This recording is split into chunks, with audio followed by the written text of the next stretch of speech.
Welcome to Brain Vision. For this problem on the topic of plane kinematics of rigid bodies, we are told that a variable speed belt drive consists of two pulleys. Each of the two pulleys is constructed of two cones, which turn as a unit, but can be drawn together or separated so as to change the effective radius of the pulley. We are told that the angular velocity of pulley 1, which we'll call omega 1, is constant, and we want to determine the expression for the angular acceleration alpha 2, which is omega 2 dot, of pulley 2 in terms of the rates of change r1 dot and r2 dot of the effective radii. So the belt velocity is the same for both pulleys. So we have r1 omega 1 is equal to r2 omega 2.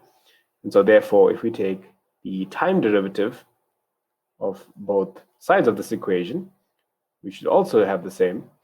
So we have r1 dot omega 1 plus r1 omega 1 dot is equal to r2 dot omega 2 plus r2 omega 2 dot.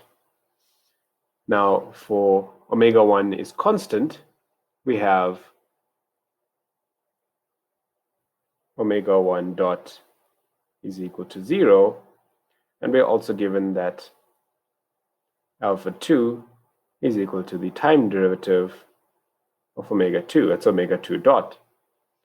And so from alpha 2 is equal to omega 2 dot, we have alpha 2 to be, using the equation above, we'll call this equation 1, we get this to be r1 dot omega 1 minus r2 dot omega 2 divided by r2.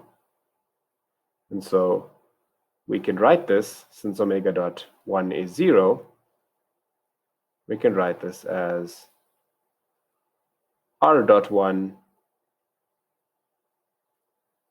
r2 minus r1 r2 dot divided by r2 squared, and all of this multiplied by omega 1. And so, as required, we have an expression for the angular acceleration alpha 2 of pulley 2 in terms of the rates of change of the effective radii.